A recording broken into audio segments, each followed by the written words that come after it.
Hej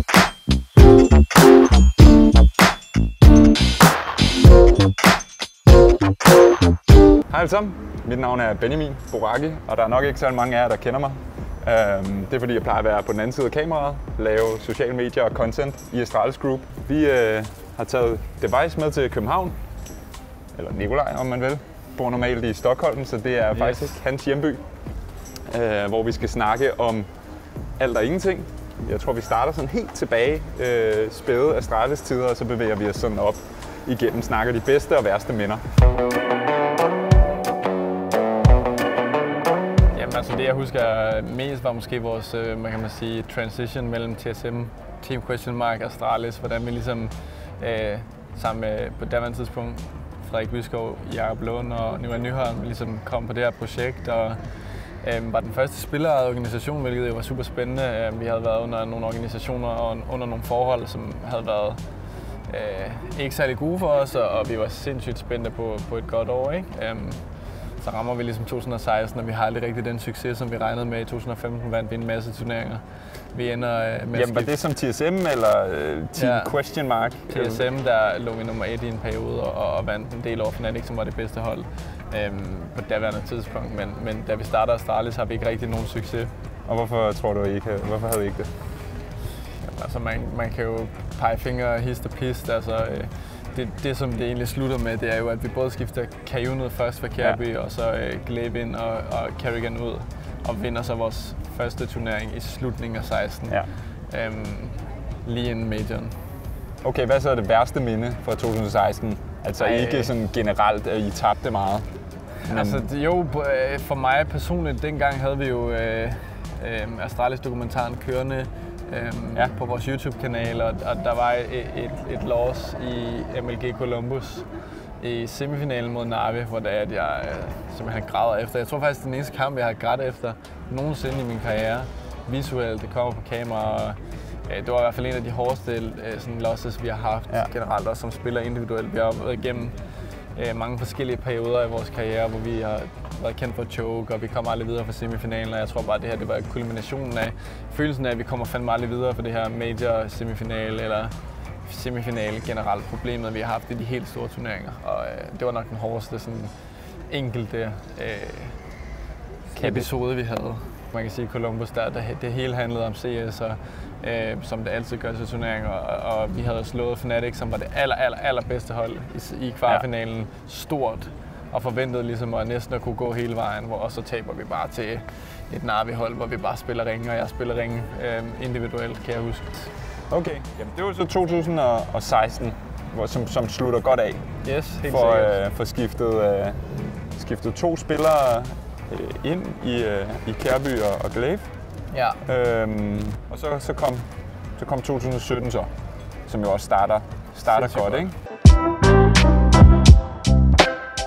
Vi starter bare med majoren. Vi starter bare med majoren. Det første turnering. Jeg kan huske, vi møder ind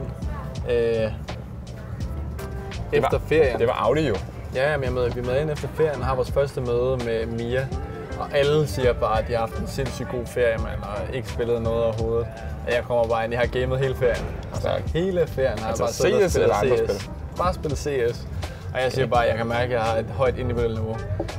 Og jeg spiller godt lige ved siden, og de andre har bare ikke gamet overhovedet. Og jeg kan bare huske opstartsfasen i Prague, hvor det var, jeg bare kan huske, at jeg spillede sindssygt godt, og jeg tænkte, okay, vi flækker den her major. Og de andre bare, de var på et helt andet niveau. Når man starter op efter en pause, så plejer det altid som regel at være mere sådan maintenance og lige komme i gang igen. Hvor jeg bare havde gamet hele ferien og var helt oppe at støde, ikke? På vej ind i den major der ender det jo så også med, at jeg spiller rigtig godt. Helt op til finalen, hvor jeg bare bliver lukket ned af VP, og jeg bare kan huske, at jeg tænkte, nu choker jeg igen. Og spiller en virkelig dårlig kamp. Altså, var det en ting? Altså nu kan vi lige svisken på det sådan. Chokede du her meget dengang? Det siger det siger synes, mange fans jo, og det blev sådan lidt et stigma, ikke? Jeg ved ikke, om det decideret var choke eller en mental blokade på. Altså det var ikke som om, jeg følte, at jeg kan ikke på grund af det den her kamp, men af en eller anden årsag, så var det altid senere i turneringen, at jeg havde svært ved at performe, ikke? Ja. Hvorimod det på senere tid er blevet nemmere for mig at performe i playoffs kontra gruppespillet, ikke? Ja. Men jeg kan bare huske, at den finale, jeg blev bare lukket ned af Virtus Pro. Ja. jeg kan bare huske, hver gang vi vandt rundt, tænkte jeg bare, shit, hvordan vi vandt rundt, fordi at jeg spillede i hvert fald ikke op til mit A-game. Man kan sige, at alle havde en god kamp i den sidste slutning af train, ikke? Men specielt Marco spillede jo en fantastisk kamp i finalen. Og blev også MVP. Ja, jeg kan huske, at Nyholm, ejeren, Frederik Byskov og alle, og Nyholms kone var der, og der bliver, eller kæreste på det her tidspunkt, kone nu, poppede champagne og festede, og alle synes, det er meget sjovt. Og, altså, personligt var jeg ikke ude særlig meget i den aften, fordi at jeg havde haft en episode tidligere i 16 med Lukas i Atlanta, hvor det er, at vi var ude i byen efter, at vi havde vundet et gruppespil. Samme sted som I vandt majoren? Altså Atlanta? Ja, samme by, ja. Hvor det var, at vi forsvundet fra hinanden. Lukas ender med at vågne op uden batteriet i sin telefon i lobbyet på en anden hotel, og jeg aner ikke, hvordan jeg er kommet hjem. Jeg har mistet min pung og kan ikke bestille nogen Uber eller noget, og så er jeg simpelthen bare gået hjem fra en natklub hen til det hotel, hvor jeg bor på, og bare altså begge 2 dagen efter, vi har aldrig nogensinde haft så meget tømmermænd. Så jeg festede ikke helt vildt lige i den periode. Alle har en eller anden forventning om, at man skal fejre sindssygt meget, specielt nu, når vi har vundet så meget, som vi har gjort. Så er der blevet endnu mindre og mindre fokus på at fejre selve sejren, men mere på at reset hurtigst muligt, fordi der oftest er der en turnering næsten ugen efter. Ikke? Så realiteten er jo bare, hvis der er et hold, som kontinuerligt vinder igen og igen og igen, så vil den der sensation, når du vinder, altid blive mindre og mindre, og det bliver mere rutine, og der kommer en større forventning til, at du også vinder næste gang. Så du er nødt til at kunne sige, fedt, jeg har måske en halv time, en time, gå ud og spiser. Det er noget, som vi faktisk er begyndt at gøre med holdet. Gå ud og spiser i stedet for en fin middag eller et eller andet, i stedet for at vi prøver at drikke os fulde, fordi det er jo egentlig sådan... Man kan jo fejre på mange måder. Ja, men det er netop det, jeg mener. Det er jo bare sådan generelt en forståelse, hvordan man skal fejre sig, er oftest forbundet med alkohol, og det er jo ikke noget, som vi rigtig gør os i holdet. Altså til og med Kasper Witt har sagt, gå nu ud og tage en øl, fordi vi aldrig går ud og tager en øl. Altså vi spiser sammen, eller så går vi bare hver til sit. Oftest fordi vi skal rejse dagen efter, ikke? Og jeg kan huske, han jo kom til at afsløre det på en dansk podcast, at han skulle spille med AV'en.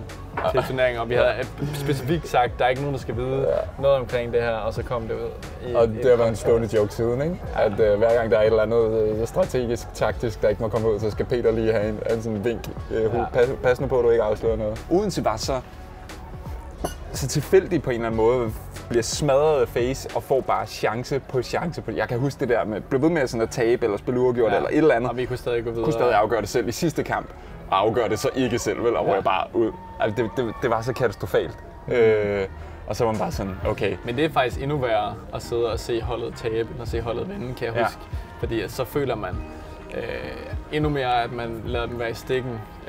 Kontra hvor de vinder, så selvom det måske ikke personligt er særlig fedt, så ved man, at holdet har det godt. Og det er egentlig nok det vigtigste, når man er ude, fordi så kan man egentlig lægge de der bekymringer væk om deadline og så videre.